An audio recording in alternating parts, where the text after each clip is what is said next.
বিন ওয়ালিদ রাদিয়াল্লাহু আনহুর পাথরও ছিল। খালিদ বিন ওয়ালিদ রাদিয়াল্লাহু আনহু নাম শুনেছেন না? বীর সাহাবী, তিনি পাথর নিক্ষেপ করেছেন একটা। এই পাথরের আঘাতে ওই মহিলার কোন একটা জায়গায় লেগেছে, গায়ের লেগে রক্ত বের হয়ে গেছে, রক্তের ছিটাটা তার গায়ের এই যে কাপড় এসে পড়েছে। কাপড় এসে পড়ার সাথে সাথে খালিদ বিন ওয়ালিদ রাদিয়াল্লাহু আনহু বলছেন, ছি ছি ছি ছি ছি, আমার গায়ের মধ্যে এরকম নোংরা ব্যভিচারী মহিলার রক্ত পড়লো কিভাবে? এরকম একটা তাচ্ছিল্যের কথা বলেছেন। তখন নবী সাল্লাল্লাহু আলাইহি ওয়াসাল্লাম বলছেন, হে খালিদ তুমি থামো, হে খালিদ তুমি চুপ করো। তুমি জানো এই মহিলা এই 2 বছরে 3 বছরে এত তওবা করেছে আল্লাহর কাছে, এই সমস্ত তওবা যদি মদিনাবাসীর মধ্যে বন্টন করে দেওয়া হয় তবুও কম হয়ে যাবে। আর আমি এখন দেখছি এই মহিলা জান্নাতে সাঁতার কাটছে। আমি বুঝাতে পারছি না আপনাকে প্রিয় বোন, প্রিয় ভাই, যারা বিবাহিত হয়ে ব্যভিচার করছেন, জিনা করছেন, তিনি তওবা করেছিলেন, তওবা করেছেন, আল্লাহ পাক মাফও করে দিয়েছেন, জান্নাতে চলে গেছেন, কিন্তু পৃথিবীতে তার শাস্তি কায়েম করা হয়েছে। বিবাহিত ব্যক্তি ব্যভিচার করে ফেললে তার পৃথিবীতে বেঁচে থাকার অধিকার সে হারিয়ে ফেলে। আর এই পাপটাকে আমাদের সমাজে এত সহজ বানিয়ে দেওয়া হয়েছে, যে যার সাথে ইচ্ছা পরকীয়া করতে পারে। মেয়েও করছে, ভাবিও করছে, শালিও করে, দুলাভাইও করে, সবাই আমরা পরকীয়া করতে যাচ্ছি। পরকীয়ার সয়লাভ বন্ধ করতে হবে, পরিবারে পর্দা কায়েম করতে হবে, অপসংস্কৃতি ঠেকিয়ে দেন, এগুলা চ্যানেলগুলো বন্ধ করে ফেলেন বাসা থেকে। ইসলামিক সমাজ কায়েম না করতে পারলে আমাদের মা বোনরা সব নষ্ট হয়ে যাবে দিন দিন। আর পরিবারের ইজ্জত যখন চলে যায়, কোনো কিছুর বিনিময়টাকে ফিরে পাওয়া যাবে না। কেন পরকীয়া করতে গেছেন? আল্লাহ, আপনার যদি এতই চাহিদা থাকে আরেকটা বিয়ে করেন না কেন? বিয়ে করতে সাহস কুলায় না নাকি? বিয়ে করলে যে স্ত্রীকে নিয়ে সূর্যের আলোতে ঘুরতে হয়, ওই জন্য ইঁদুরের মতো রাতের বেলা অন্ধকারে আপনি থাকতে চান, সিংহের মতো সকালবেলা সূর্যালোকে স্নান করতে পারেন না। কথা বুঝতে পারেন না? বিয়ে করলে স্ত্রীকে নিয়ে পুরুষের মতো, সুপুরুষের মতো সূর্যের আলোকে আপনি হাঁটবেন রাস্তায়, কাউকে ভয় করবেন? আপনার মতো কোনো ভয় কাজ করবে না। আর এখন আপনি ইঁদুরের মতো রাতের অন্ধকারে রাত কাটান অন্য মেয়ের ঘরে গিয়ে। এই শহরের এই মহামারীগুলো বন্ধ করতে হবে। আমি এই শহরের একজন শুভাকাঙ্ক্ষী বাসিন্দা, আমি এখানকার। আমি আমার চোখ দিয়ে যা দেখছি, এটা দেখার পর চুপ থাকতে পারি না। আমরা সব জায়গায় জানা দেখছি, আর মাদক দ্রব্য দেখছি, আর পরকীয়া দেখছি। পর্নোগ্রাফির তো শেষ নাই, প্রত্যেকের ফোনে ফোনে পর্নোগ্রাফি, এভরিবডি। দেখবেন অনেক সময় মাদ্রাসার শিক্ষকের দ্বারা ছাত্র বালাৎকার হচ্ছে, হয়নি? সম্ভব কিভাবে? কারণ ওই শিক্ষক পর্নোগ্রাফিতে আসক্ত ছিল। আপনি চেক করে দেখেন, পর্নোগ্রাফিতে আসক্ত হওয়ার ফলে সে হিতাহিত জ্ঞান হারিয়ে ফেলেছে। সে বাচ্চা, ছেলে বাচ্চা না মেয়ে বাচ্চা, কিছু দেখার সময় নেই। ওই পবিত্রের জানোয়ারের যে স্বভাবটা সে আর দমন করতে পারছে না।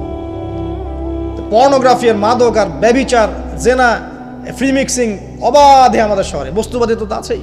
তো এটাকে আখিরুজ্জামানের শহর বলবো নাকি আউয়ালুজ্জামানের শহর বলবো নাকি? শুধু এই শহরের সমস্যা এটা নয়, প্রত্যেক বড় বড় শহরেই সমস্যা। ইভেন এগুলো এখন গ্রামে পর্যন্ত চলে গেছে, এগুলো গ্রামেও চলে গেছে, গ্রামে আরো বেশি আছে। দেখবেন শহরের ছেলেরা তো জিন্স আর টি শার্ট পরা মেয়েদেরকে দেখে অভ্যস্ত না, এরা না একটু কন্ট্রোল করতে পারে। আর যখন একটা গ্রামের ছেলে পর্নোগ্রাফি দেখবে, সে তো আর নিজেকে কন্ট্রোল করতে পারে না। বুঝতে পারছেন না? আমাদের শপিং মলগুলোতে গেলে আমরা দেখি টি শার্ট আর গেঞ্জি পরা মেয়ে ঘুরছে, তাই না? এটা দেখতে দেখতে অভ্যস্ত আমরা, এই জন্য আমরা কন্ট্রোল করতে পারি কিছুটা হলেও, তাই না ছেলেরা? কিন্তু গ্রামের ছেলে মেয়ে যারা, তারা কিন্তু পর্ন দেখলে আর কন্ট্রোল করতে পারে না। দেখুন গ্রামে ধর্ষণ দিন দিন বাড়ছে, day by day, day by day. এই সমস্যাগুলো বড় বড় প্রত্যেক বিগ সিটিজ এন্ড টাউনে এই সমস্যা, একই সমস্যা। এর ছড়ালো কারা? ওই পশ্চিমাদের থেকে এই সমস্ত বিশ্বে এগুলো ছড়িয়ে গেছে। এরা এমন একটা সভ্যতা যারা প্রত্যেকটা পাপকে গ্লোবালাইজেশন করে দিয়েছে। সুদ খেয়েছে, সারা বিশ্বে ছড়িয়ে দিয়েছে। মদ খেয়েছে, সারা বিশ্বে ছড়িয়ে দিয়েছে। জেনা করেছে, সারা বিশ্বে ছড়িয়ে দিয়েছে।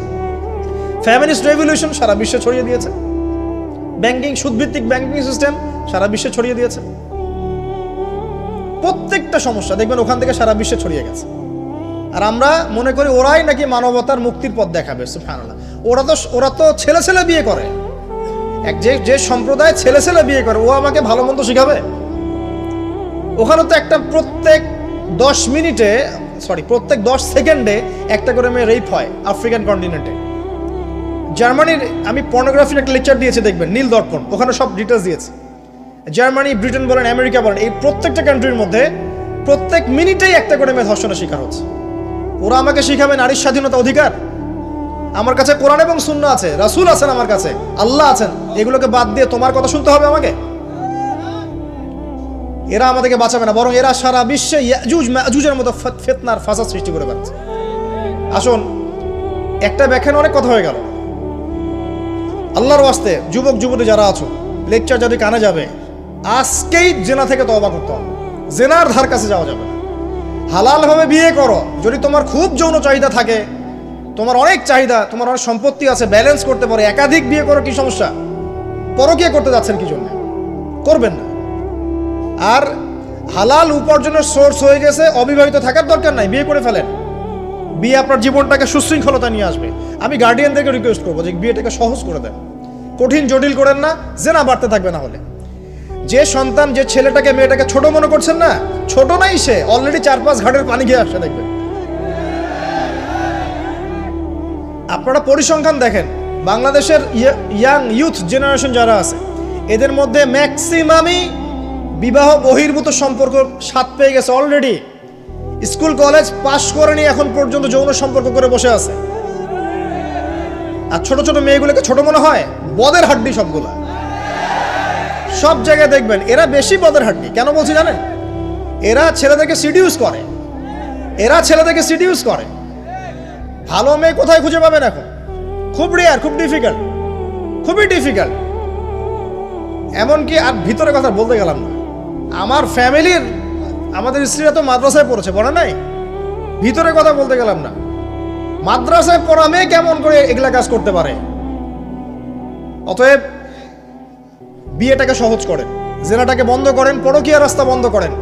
এগুলো শাস্তি দুনিয়াতে না পেলেও পরকালে পেতে হবে। কিন্তু রাসূলুল্লাহ সাল্লাল্লাহু আলাইহি ওয়াসাল্লাম মেরাজের রাতে গিয়ে দেখে এসেছেন যে একটা চুলা দেখেছেন, চুলা তন্দুর চুলার মতো, নিচের দিকটা ফাঁপা, উপরের দিকটা সরু, আগুন জ্বলছে দাউ দাউ করে, এক শ্রেণীর মানুষকে পোড়ানো হচ্ছে।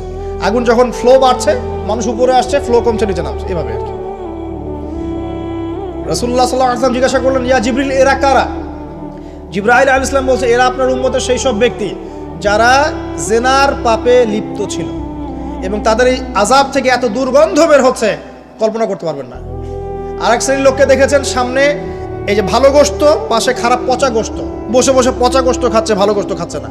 শাস্তি হচ্ছে কবরে, বারজাখের জগতে। নবী জিজ্ঞাসা করছেন, এরা কারা? জিবরাইল আলাইহিস সালাম বলছে, এরা হচ্ছে আপনার উম্মতের সেই সব ব্যক্তি যাদের ঘরে পবিত্র স্বামী ছিল, পবিত্র স্ত্রী ছিল, তাদের সাথে সন্তুষ্ট না থেকে তারা পরকীয়া করেছে। আল্লাহ পাক আমাদের শহরটাকে হেফাজত করুন। এখানে একটাই সলিউশন, ইসলামিক অনুশাসন, আদারওয়াইজ অন্য কোনো সলিউশন নাই। কতক্ষণ ভালো থাকবেন আপনি? চতুর্দিক থেকে আপনাকে জেনায় উদ্যুক্ত করা হচ্ছে। আপনি অনলাইনে ঢোকেন, এই যে ফোনটা নেন, ফেসবুকে ঢোকেন, ইউটিউবে ঢোকেন, খালি জেনার জেনা। মানে দেখা, জেনাটাকে এমনভাবে দেখানো হয় যে কি যে মজার একটা বিষয়, কি যে মজা একটা। অথচ জানেন, জেনার মধ্যে যার্রা পরিমাণ কোনো সুখ নাই।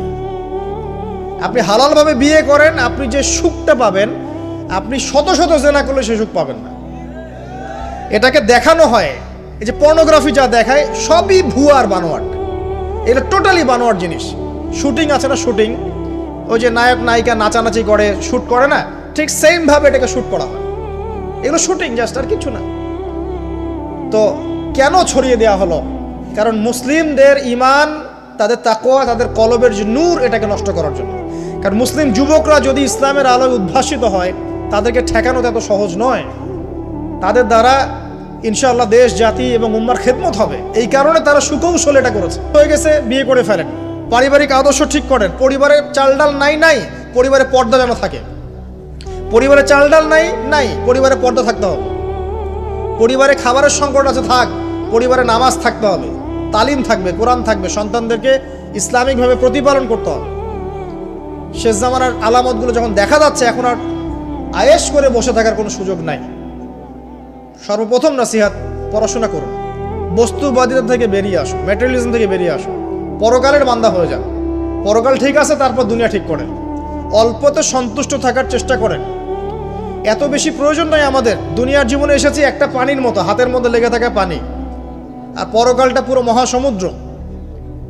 মৃত গাধার মতো দাম নয় আল্লাহর কাছে দুনিয়ার। অতএব এত বেশি ফোকাস করার দরকার নেই। যতটুকুতে আমাদের হয়ে যায়, ব্যাস সন্তুষ্ট থাকেন।